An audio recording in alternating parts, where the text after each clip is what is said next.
Tervehdys! Tälle päivälle on pakko sanoa, että mulla on se bändi nimeltään Dustin Unit Band. Se on yli 20 vuotta ollut. Ja toki Kuumossa siitä on jo yli 35 vuotta, kun vedin silloin rockia vedettiin silloin. Ja tosiaan yli 20 vuotta mä olin silloin, kun olin nuori lapsi, olin silloin Kuumosta. Ja silleen lailla mä niin haluan monesti, että se on niin tärkeä.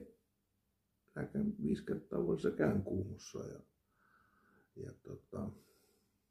Ja Jyväskyläsikänä Reeneissäkään, niin monelle sanoo, että hieno paikka ja se on todella oikeastaan niinku, siellä on hienoja paikkoja. Ja toki on se 40% vähemmän ihmistä enää kuin silloin oli. Tavallaan harmittaa, että siellä enää rock lupijutussa sille ei enää oikeastaan ole. Mutta